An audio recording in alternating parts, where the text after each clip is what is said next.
Hi friends, welcome back to Reva's World. இன்னைக்கு நம்ம Reva's Worldல என்ன வீடியோ அப்படின்னு பார்த்தீங்கன்னா ரொம்ப சிம்பிளா செய்யக்கூடிய ஒரு மட்டன் கிரேவி தான் நம்ம இன்னைக்கு பார்க்க போறோம். டேஸ்ட் ரொம்ப நல்லா இருக்கும், ரொம்ப ஈஸியாகவும் செஞ்சிடலாம். ஸோ நிறைய பேருக்கு மட்டன் வந்து டேஸ்ட்டாக வராது அப்படின்னு சொல்லுவாங்க. ஏன்னா எனக்குமே நான் ஸ்டார்டிங்கில் மட்டன் செய்யும்போது எனக்கு அந்த அளவுக்கு டேஸ்ட் வராது. அந்த சிக்கன் குழம்பு டேஸ்ட் வந்து மட்டனில் நமக்கு செய்யும்போது வராது. ஸோ அதனால இன்னைக்கு நான் செய்கிற மாதிரி செஞ்சு பாருங்கள். ரொம்ப ஈஸியாகவும் இருக்கும், டேஸ்ட்டும் ரொம்ப நல்லாயிருக்கும். இப்போ ஒரு பாத்திரம் எடுத்து வச்சுருக்கேன். இதில் தேவையான அளவுக்கு எண்ணெய் சேர்த்துக்கோங்க. எண்ணெய் கொஞ்சம் தாராளமாக வந்து ஊற்றிக்கலாம். ஒரே ஒரு பிரிஞ்சி இலை சேர்த்துக்கிறேன். இதில் ஒரு 3 லவங்கம் சேர்த்துருக்கேன். அதே மாதிரி சின்ன துண்டு பட்டை வந்து ஒரு 2 சேர்த்துக்கோங்க.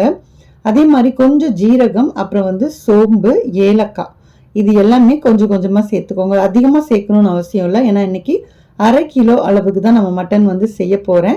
ஸோ அதனால் இந்த அளவுக்கு சேர்த்துட்டு இது நல்லா வந்து பொரிஞ்சு வரணும். ஸோ நல்லா பொரிஞ்சதுக்கு அப்புறமா தான் இதில் வந்து நம்ம வெங்காயம் வந்து சேர்த்துக்கணும். இதில் நீங்கள் சின்ன வெங்காயம் சேர்த்து செஞ்சீங்க அப்படின்னா இன்னுமே டேஸ்ட் ரொம்ப நல்லா இருக்கும். 2 மீடியம் சைஸ் வெங்காயத்தை இந்த மாதிரி சின்ன சின்னதாக கட் பண்ணிட்டு சேர்த்துக்கிட்டேன்.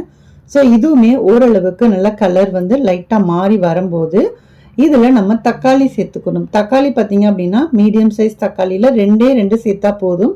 ஏன்னா நம்ம சிக்கன் கிரேவி செய்யும்போது தக்காளி அதிகமாக சேர்க்கணும். மட்டன் செய்யும்போது அதில் வந்து தக்காளியோட அளவு கம்மியாக தான் சேர்க்கணும். ஸோ 2 தக்காளி, சின்னதாக இருந்தால் 2 தக்காளி போதும், பெருசாக இருந்தால் ஒரு தக்காளியே போதும். ஸோ இப்போ இந்த வெங்காயம், தக்காளி இது எல்லாமே நல்லா வதங்கணும் அப்படிங்கிறதுனால கொஞ்சமாக நான் உப்பு சேர்த்துக்கிட்டேன். இப்போ உப்பு சேர்த்து நல்லா மிக்ஸ் பண்ணிவிட்டு நல்லா வதக்கி விட்டுட்டிங்க அப்படின்னா நல்லா குழஞ்சி நல்லா வதங்கி வந்துடும்.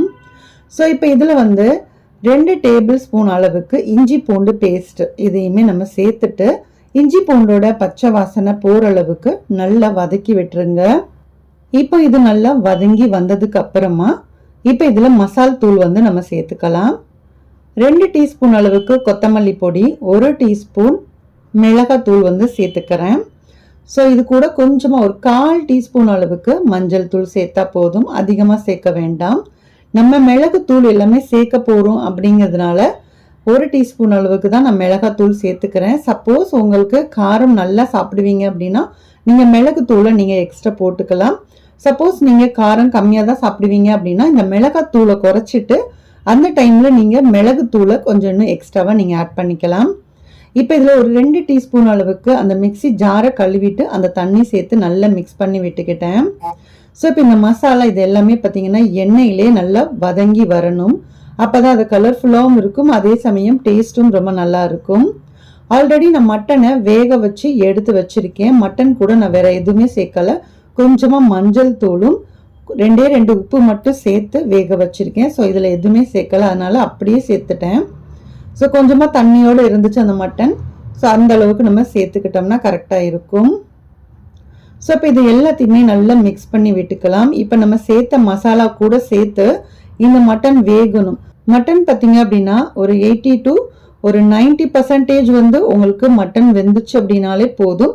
ஏன்னா நம்ம இப்போ மசாலா சேர்த்து இந்த பாத்திரத்தில் நம்ம வந்து வேக வைக்கும்போது இன்னுமே நல்லா அந்த மசாலா எல்லாமே சேர்ந்து அந்த மட்டனுக்குள்ளே போகணும் இல்லையா, அதனால தான். இல்லைன்னா ஆல்ரெடி நீங்கள் நல்லா கொலைய வேக வச்சிட்டிங்க அப்படின்னா இதுக்கப்புறம் நீங்கள் இதில் வேக வைக்கும்போது இன்னுமே அந்த மட்டன் வந்து ரொம்ப பிரிஞ்சு போயிடும்.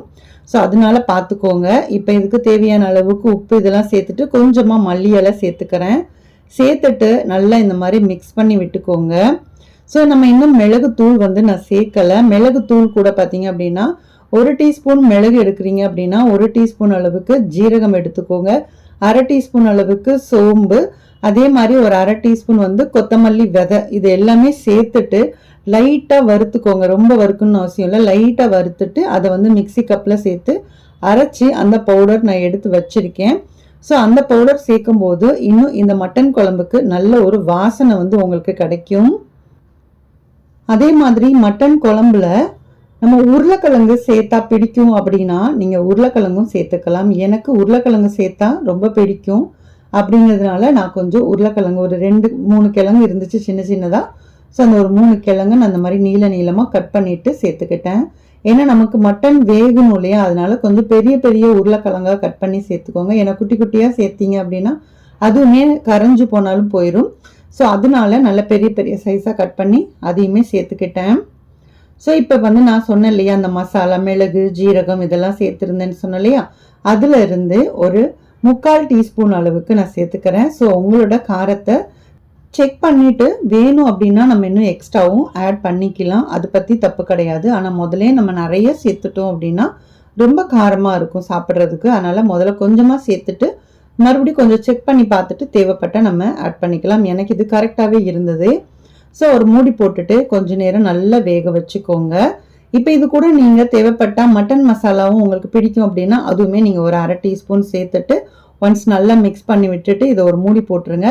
வேணும் அப்படின்னா லாஸ்ட்டாக கொஞ்சமாக கொத்தமல்லி இலையும் கட் பண்ணிவிட்டு அதையுமே சேர்த்துருங்க. சேர்த்துட்டு நல்லா ஒன்ஸ் மிக்ஸ் பண்ணிவிட்டு நல்லா மூடி போட்டு மறுபடியும் நல்லா ஒரு 5-7 நிமிஷம் போல் நீங்கள் நல்லா சிம் பண்ணி வச்சுருங்க. இன்னும் அந்த மட்டனுக்குள்ளே அந்த மசாலா எல்லாமே போகி அதே மாதிரி மட்டன் குழம்பு பார்த்தீங்கன்னா அந்த கிரேவி வந்து நல்லா கெட்டியாக கிடைக்கும். ஸோ இது வந்து நீங்கள் இட்லி, தோசை, சப்பாத்தி, நான், பரோட்டா எதுக்கு வேணாலுமே நீங்கள் யூஸ் பண்ணிக்கலாம். ரைஸ் எதுனாலுமே உங்களுக்கு இது சூப்பராக இருக்கும்.